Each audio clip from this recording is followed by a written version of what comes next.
Sa gitna na patuloy na paglakas ng Super Typhoon Uwan, itinaas na sa signal number 4 ang probinsya ng Nueva Ecija dahil dito mahigpit na pinapayuhan ng mga otoridad ang lahat ng residente na agad na lumikas at makipag-ugnayan sa kanilang mga barangay officials at lokal na pamahalaan para sa preemptive evacuation.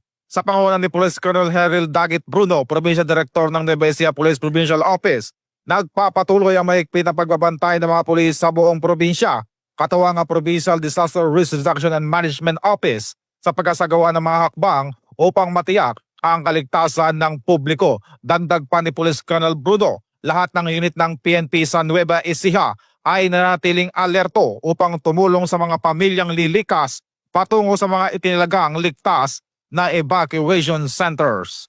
Ako po si Patrolman Adrian Deo, nagbabalita para sa Police News Express.